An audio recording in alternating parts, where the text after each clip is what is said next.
UP के इटावा में यादव कथावाचक और उनके साथियों के साथ ब्राह्मण समाज के लोगों द्वारा किए गए बेहद अपमानजनक कृत्य को लेकर बवाल मचा हुआ है। इस मामले को लेकर प्रदेश का सियासी माहौल भी गर्म हो गया।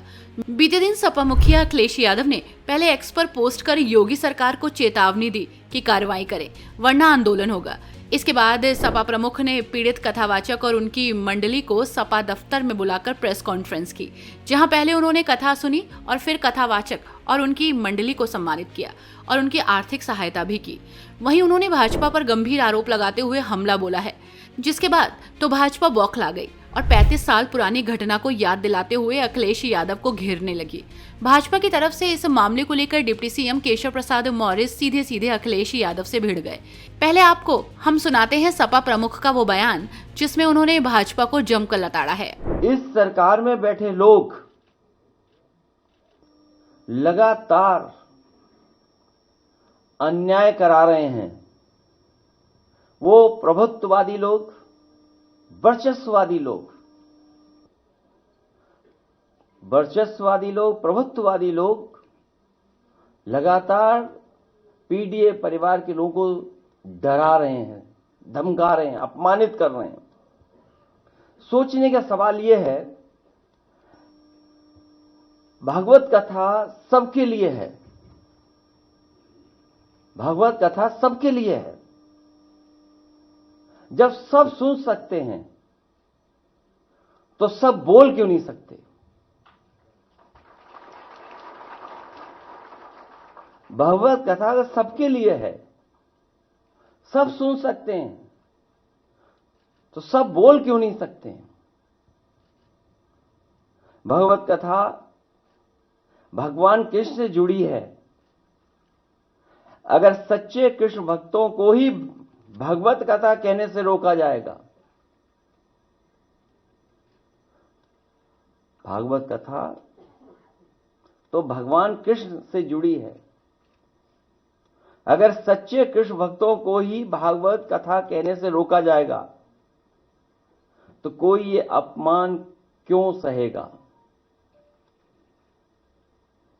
क्यों सहेगा कोई अपमान? कुछ लोग, वर्चस्ववादी लोग, प्रभुत्ववादी लोग कथा वाचन में अपना एकाधिकार बनाए रखना चाहते हैं। ये एकाधिकार छीने नहीं उनका। वर्चस्ववादी लोगों का एकाधिकार छीने नहीं। कथा वाचन को जिन्होंने भावना की जगह व्यवसाय बना लिया है, व्यवसाय बनाने वाले लोग हमारे इटावा कथा वाचन पीढ़ी अपमान कांड उन्हीं कुछ प्रभुत्ववादी और वर्चस्ववादी की वजह से घटित हुआ है। अगर पीड़ित समाज के इन लोगों को इतना ही परहेज है तो घोषित कर दें कि परंपरागत रूप से कथा कहने वाले वर्चस्ववादी पीड़ित समाज द्वारा दिया गया चढ़ावा, चंदा, दान, दक्षिणा कभी स्वीकार नहीं करेंगे। और अगर एकाधिकार ही आपको लाना है तो समय समय पर आप बहुत दावा करते हैं कि 370 खत्म किया है, तो देश में आप कानून ले आओ कि कथा वाचन का काम और एकाधिकार के लिए कानून ले आइए कि आप ही कह सकते हो और कोई दूसरा नहीं कह सकता। अगर पीड़ित समाज से इन लोगों को इतना ही परहेज है तो घोषित कर दें कि परंपरागत रूप से कथा कहने वाले वर्चस्ववादी पीड़ित समाज द्वारा दिया गया चढ़ावा, चंदा, दान, दक्षिणा कभी स्वीकार नहीं करेंगे। प्रभुत्ववादी और वर्चस्ववादी समय समय पर कभी घर को गंगा जल से तो कभी मंदिर को धुलवाकर पीड़ित समाज का मानसिक पीड़न व अपमान करते हैं और अब तो सिर तक मुड़वा रहे हैं। अभी तक तो आपने वो घटनाएं सुनी, देखी, जहां पर घरों को गंगा जल से धोते थे ये लोग। अगर कोई पीड़ित परिवार का मंदिर चला जाए तो मंदिर को गंगा जल से धोते हैं, और अब तो सीमा लांघ गई ये वर्चस्ववादी। आखिरकार किसका आशीर्वाद है? क्या सरकार का आशीर्वाद नहीं है, जिसकी वजह से सर तक मुंडवा दे रहे हैं, पेशाब तक करवा दे रहे हैं,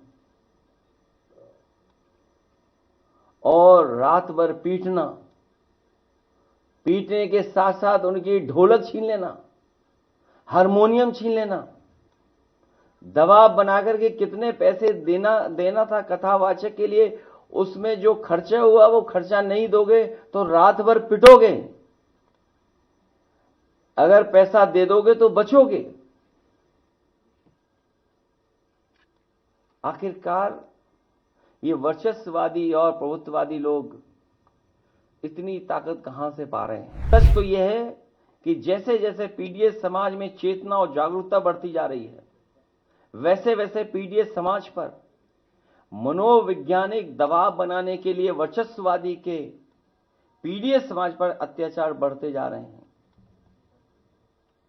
जो पाल समाज की बेटी के साथ अन्याय हुआ, अगर उसके परिवार के लोग खड़े हो गए तो उसके पिता पे भी मुकदमे लगा करके जेल भेज दिया, इनाम भी घोषित कर दिया।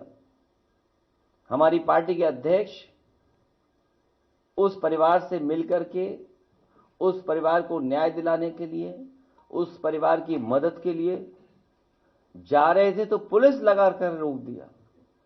आखिरकार ये वर्चस्ववादी और प्रभुत्ववादी लोग चाहते क्या हैं? पीडीएस समाज पर लगातार बढ़ते हमलों का असली कारण यह है कि वर्चस्ववादियों को लगता है कि उनके पीछे आज भाजपा की वो सरकार खड़ी है जो सदियों से शक्तिशाली रहे लोगों की सरकार है, और वो उन्हें बचा लेगी। लेकिन अब पीडीएस समाज की एकता और एकजुटता इसका जवाब डट करके देगी। अगर भाजपा को लगता है कि भागवत या कोई कथा कहने पर एक वर्ग विशेष का ही अधिकार है, तो फिर वो इसके लिए भी कानून बना करके दिखा दें। कई कानून के लिए बहुत दावा करते हैं लोग, तो इसके लिए भी कानून बना लें कि इसके अलावा कोई कथा वाचन नहीं कर सकता। जिस दिन पीडीएस समाज ने अपनी कथा अलग से कहने शुरू कर दी, उस दिन इन परंपरागत शक्तियों का साम्राज्य ढह जाएगा। और मैं तो एक ही बात कहूंगा, भाजपा जाए तो हम सबको चैन आएगा। तो सुना आपने सपा मुखिया किस कदर गुस्से में है। वो कथावाचकों के साथ किए गए बेहद शर्मनाक व्यवहार को लेकर काफी नाराज नजर आए। उनके इस हमले से भाजपा को इतनी मिर्ची लगी कि उसे 35 साल पुरानी घटना याद आ गई। डिप्टी सीएम केशव प्रसाद मौर्य ने अखिलेश के आरोप पर पलटवार करते हुए एक्स पर लिखा कि जिन लोगों ने व्यासपीठ पर विराजमान आचार्य का अपमान किया है, उनके खिलाफ कानूनी कार्रवाई की जा रही है। परंतु 1990 में श्री राम का नाम लिया तो सपा सरकार ने राम भक्तों पर गोलियां चलवाई। कांवड़ यात्रा में शिव भक्तों के भजन कीर्तन तक रोक दिए गए। तब न राम भक्ति याद आई न श्रद्धा की कद्र। आज श्रीमद् भागवत कथा पर दिखावा कर रहे हैं। अखिलेश यादव जी समाज को बांटकर वोट बैंक की राजनीति कर रहे हैं। ये भगवान की भक्ति नहीं, सिर्फ पाखंड और अवसरवाद है। इनकी कोई भी साजिश सफल नहीं होगी। गुंडों की संरक्षक सपा 2027 में बनेगी समाप्तवादी पार्टी। गौरतलब है कि इटावा में एक कथावाचक और उनके साथियों के साथ ब्राह्मण समाज के लोगों ने अमानवीय व्यवहार किया। बताया जाता है कि पहले लोगों ने उनसे जाति पूछी। जब उन्होंने खुद को यादव समाज का बताया तो उन्हें लोगों ने बंधक बनाकर पीट दिया। साथ ही कहा कि फर्जी कथावाचक बनते हो। इसके बाद उनकी चोटी और बाल काट दिए गए। इतना ही नहीं, एक महिला के जबरन पैर छुआए गए और साथ ही नाक रगड़ने को भी मजबूर किया गया। बताया तो ये भी जा रहा है कि यूरिन का छिड़काव करने के बाद उन्हें छोड़ा गया। वहीं जब इस घटना का वीडियो सोशल मीडिया पर वायरल हुआ तो हड़कंप मच गया, जिसके बाद पुलिस ने 4 लोगों को गिरफ्तार कर लिया। बहरहाल अब इस मामले को लेकर सियासत जोरों पर है और जिस तरह से सपा प्रमुख अखिलेश यादव ने अपने दफ्तर में बुलाकर कथावाचक को सम्मानित किया और आर्थिक मदद भी की, इसके बाद भाजपा की बौखलाहट खुलकर सामने आ रही है। वैसे आपकी इस खबर पर क्या राय है, हमें कमेंट बॉक्स में जरूर बताइएगा।